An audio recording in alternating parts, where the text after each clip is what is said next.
Rationing, day 2. Ooh, V for victory. Did you have to put butter and jam on it? Yeah, you wanted butter and jam on it. Yeah. Yeah, and you're sad that we couldn't have butter and jam. Yeah. And why couldn't we have butter and jam? Because I wanted and you didn't do it, but I wanted. Well, so we couldn't have butter and jam because that's using too many rations. It's using up too much, so we have to have butter or jam. How does that make you feel? Sad. Did we come to a solution, Gabriel? What was the solution? But you have some of mine and I have some of yours. So Mummy put butter on some of hers, didn't she? Yeah. So that you could have butter and jam. What do you think? Good. Does it taste nice? What do you think of the bread? Great. No. It's great now. Because we put some butter and jam on. We put lots of butter on there. Thoughts, Daddy?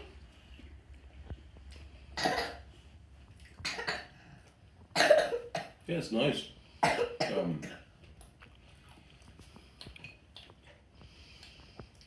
It's on the denser side, but it's still quite nice. And something that I would normally do is have butter and jam, but because with rationing, you're going to want to have one or the other. Yeah, this just makes you appreciate there's a lot of things we just take for granted with the abundance of food.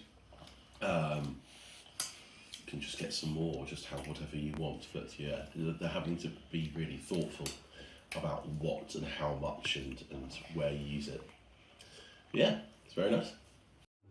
So here I have our circle of potato pastry with the filling inside for the steak pasty, which, as you can see, there's not actually very much steak in there. There's some steak, there's some onion, there's some tomato, and then carrot and swede.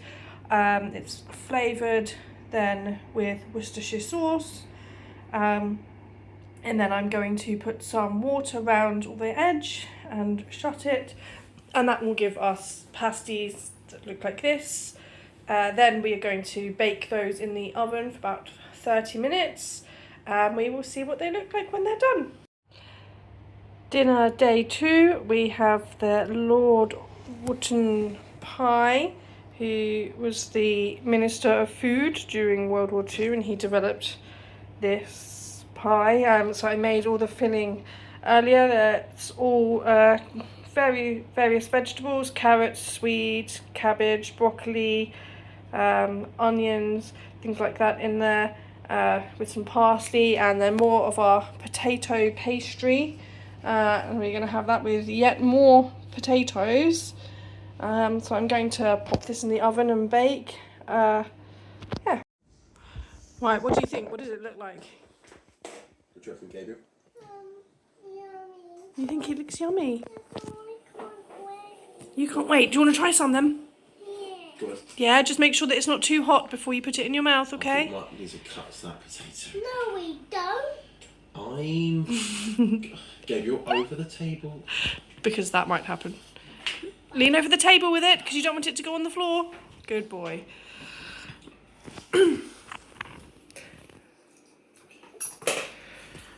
Right.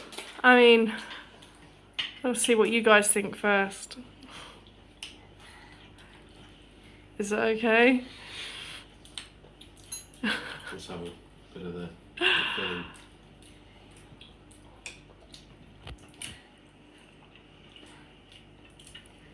Look, if you're hungry, I'm very hungry. I do. That's all I can say about that, really. Oh, I mean, after having a lovely meal of beef olives yesterday and a lovely sort of steak pasty thing for lunchtime today, this isn't quite on the same level. all of the meat's gone. Yeah, it's all gone. It's looking good. vegetables for the rest of the week, Gabriel. We do have some bacon and ham left. Or some ham. Can I have some ham? No, not with this meal. Just I haven't tried it yet, but it smells like my grandparents' house in here, and I am not looking forward to it. It's one of the things yesterday when you cook the cabbage, I was thinking this hasn't been boiled to death. It's still got some texture to it. So I don't know if that's completely accurate, but I remember the smell of boiled cabbage from grandparents' houses. It's a definitive smell, isn't it? Yeah. Oh. Something special. Have a little peek in there. What's in there?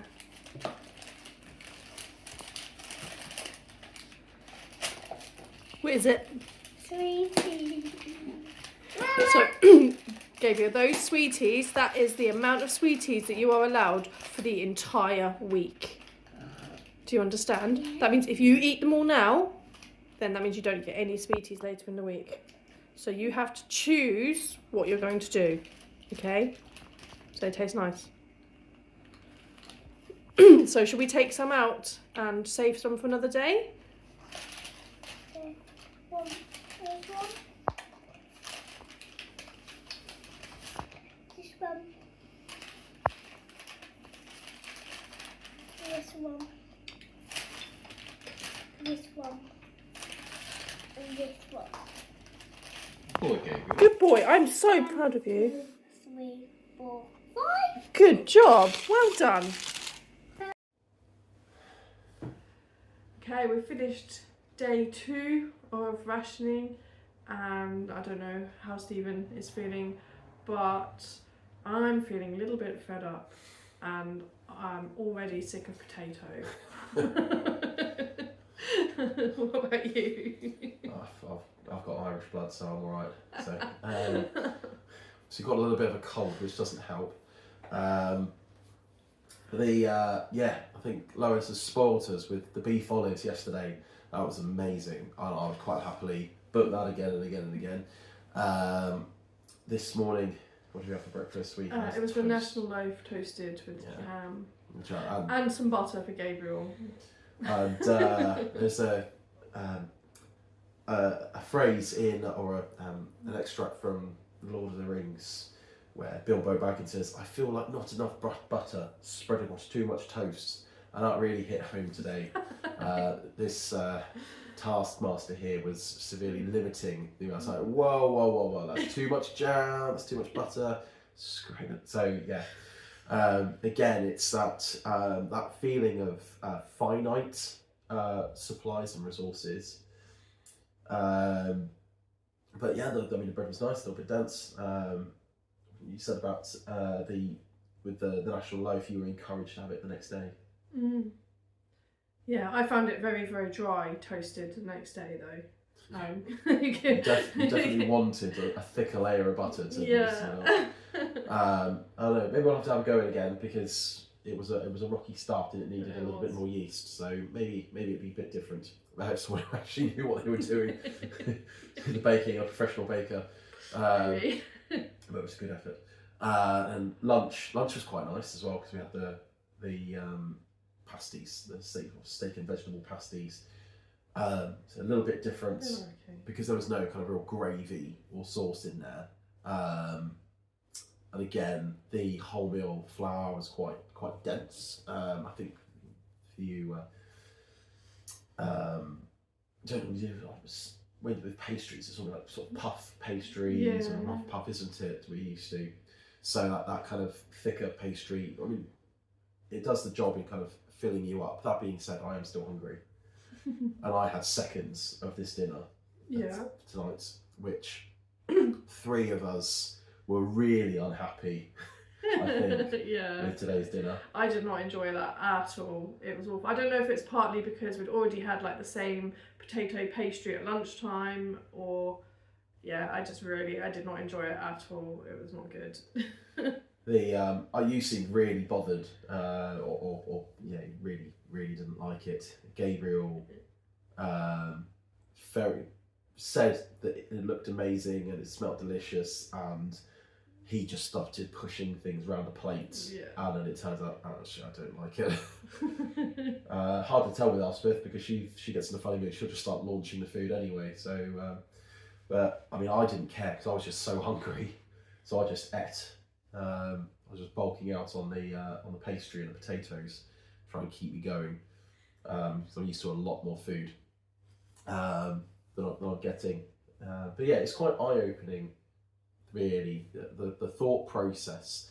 And you think about, you read about rationing and you can intellectualize it, but when you go through it, I don't know how you feel, but the connection and the living that experience. Yeah, even after just a couple of days, it's affected me, I think, more after 2 days than I thought it would. It's because we had a very bad food day. Hopefully tomorrow will be better. Yeah, I mean, I'm a little bit uncertain. We've used up all of our meat ration. We've still got ham, but yes, after 2 meals, all of our meat's gone. But yeah,